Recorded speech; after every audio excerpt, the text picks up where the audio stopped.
Bonjour et bienvenue dans cette vidéo de mémoire d'excellence dans laquelle nous allons parler des théories d'apprentissage et comment on peut détecter si elles sont vraies ou pas. Avant de commencer le sujet de la vidéo, je tiens tout d'abord à m'excuser pour le problème de son. J'ai eu quelques soucis donc veuillez m'en excuser.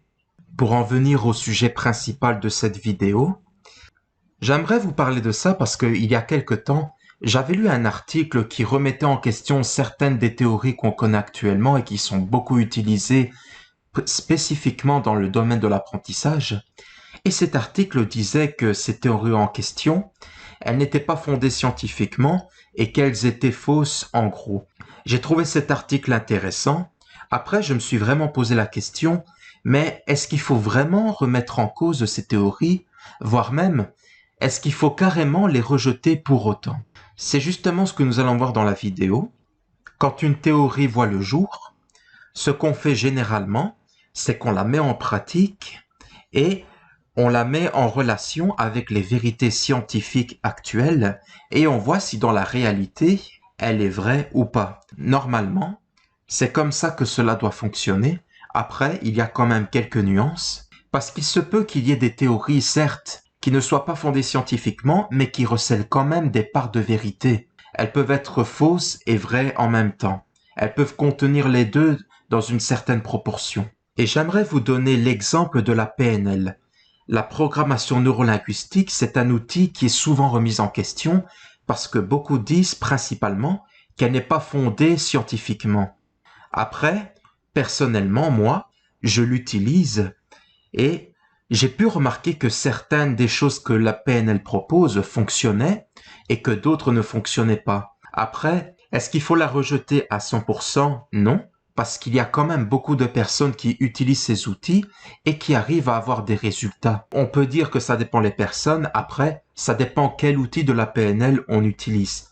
Mais en tout cas, il ne faut pas rejeter à 100% la PNL, puisqu'il y a quand même des choses qui sont vraies et qui donnent des résultats.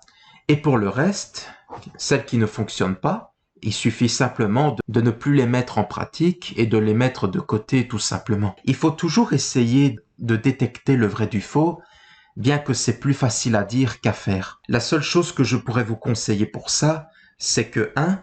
Prenez un petit peu de recul quand vous faites face à une théorie. Analysez froidement l'information. Soyez le plus neutre possible.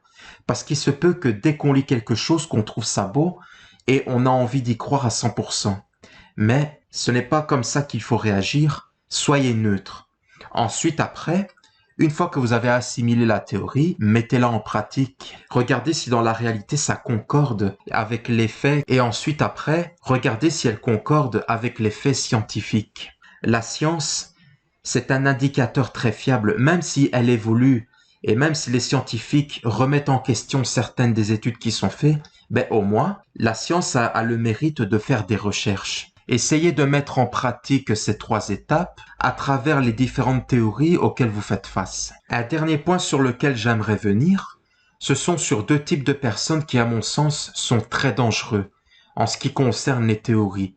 La première catégorie, ça va être le type de personnes qui vont vous dire que telle théorie est à 100% vraie et qu'il ne faut pas la remettre en question, voire même que quand elle va la mettre en pratique, elle va se rendre compte que ce n'est pas vrai, que sa théorie est fausse, et donc elle va commencer à se chercher des excuses et à se dire oui, mais elle n'est pas vraie dans certains cas, dans telle situation, dans tel contexte, dans tel pays, voire même sur telle personne. Elle va se chercher des excuses en permanence et elle ne voudra pas remettre en question sa croyance.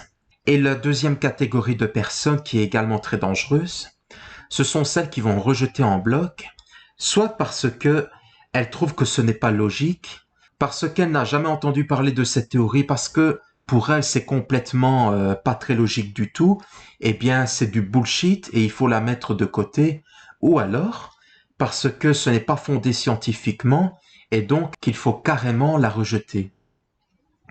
Ces 2 types de personnes ont un point en commun, c'est qu'elles réagissent avec leurs émotions.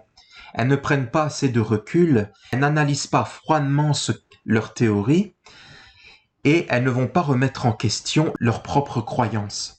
Donc, faites attention à ces 2 types de personnes.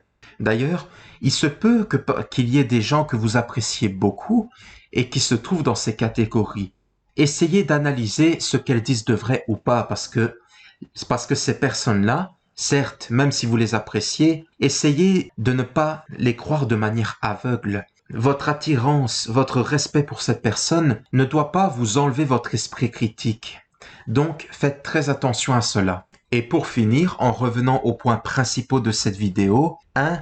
Lisez et analysez de manière neutre la théorie. Deuxièmement, mettez-la en pratique pour voir si elle concorde à la réalité. Et troisièmement, mettez-la en concordance avec les vérités scientifiques pour voir si là aussi ça concorde. Donc, c'est comme ça que vous pourrez voir si effectivement la théorie est vraie. Dans ce cas, utilisez-la, mettez-la en pratique. Et si elle est fausse, il est bon de purement et simplement la mettre de côté. Merci d'avoir écouté cette vidéo jusqu'au bout. J'espère qu'elle vous aura plu. Encore une fois, désolé pour le problème de son. Si jamais la vidéo vous a plu, n'hésitez pas à liker et à la partager. Vous pouvez également vous abonner à la chaîne YouTube.